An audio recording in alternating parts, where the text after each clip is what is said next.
Good morning, Local 2959 members. How's everybody doing? It's Friday the 17th at just after 11 o'clock in the morning.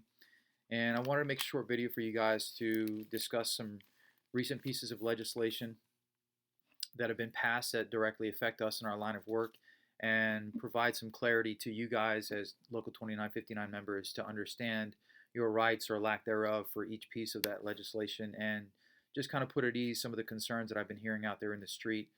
And hopefully I can answer your questions. Attached, you'll see a long letter here, and hopefully all of you will take the time to read it, but I wanted to give a brief synopsis of the letter so for those of you that choose not to, you can get your questions answered still.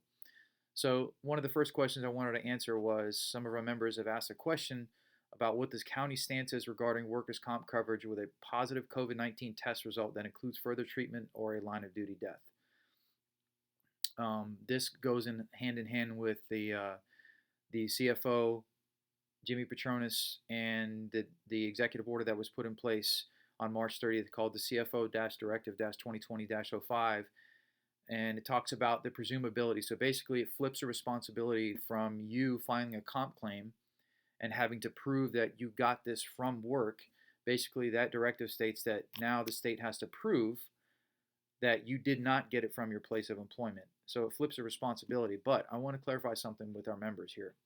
If you have a secondary place of employment or a job that's on the front lines and you come back to the county and you file a comp claim, just know that you run the risk of not being covered because of your secondary job on the front lines. Obviously, comp is going to do their thing, do their investigative process, and be it as it may, you're still running the risk. So other departments, and I talk about this in a letter too, other departments have addressed, their administration has put something out saying that, hey, you guys aren't allowed to work your second jobs. Well, our administration's thought process on that is this, is that if you have a essential task or essential job on the front lines working your second job, and administration goes and says, hey, well, I can't have you work in this secondary place of employment, Chief Schobel's attitude on it is, well, I'm taking essential workers out of the system to beat the pandemic, and he doesn't want to do that. Our administration doesn't want to do that. So that's talked about in the letter as well. But one of our members came forward to me and asked the question about there's an opt-out clause in that same directive in Section 4 that states, the head of any executive or cabinet agency may opt out of the provisions of this directive by providing written notice to the agency clerk for the Department of Financial Services. And the concern with that is obviously, will the county opt out of covering us? So by all accounts, for me, I have not seen since I've been on the e-board or dealing with our current administration, I haven't seen an example that would lead me to believe otherwise in terms of not being employee advocates. They have been employee advocates in every example that I've seen so far. And a great example of that I talk about in the letter is with our brother Newman, who passed away. They treated that situation as a line of duty death before they even had confirmation that it was. So it's important to realize that we're all pulling in the same direction. Everybody from the county commissioners all the way down to the county administrator to our fire rescue administration in line with your executive board and union, we're all pulling in the right direction on the side of the employee advocacy. So it's good. It's a good working relationship that we have. So another question that was being brought up is, why isn't the county putting everyone out that has to be quarantined on workers' comp?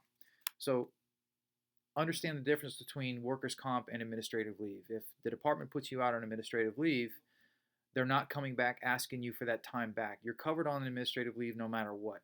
As opposed to if you go out on comp, they may have to go back and adjust your time to come out of your own leave banks if it's not approved through workers' comp. So I described that here in the letter as well. And it kind of goes into the specifics with that. So hopefully you guys can read that. I also go into the process of actually filing a comp claim.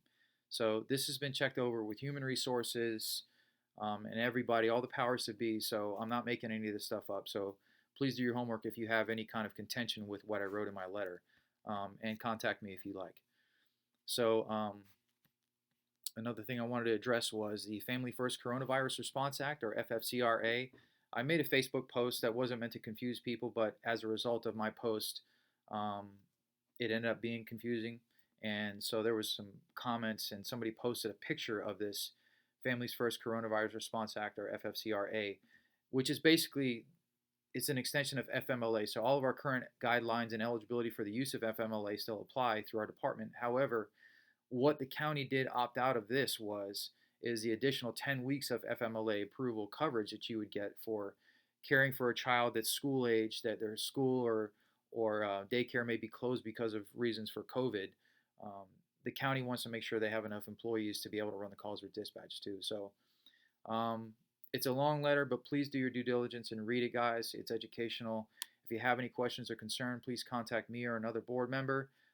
Everybody's doing a great job, and stay safe, everybody. I'll talk to you soon. All right.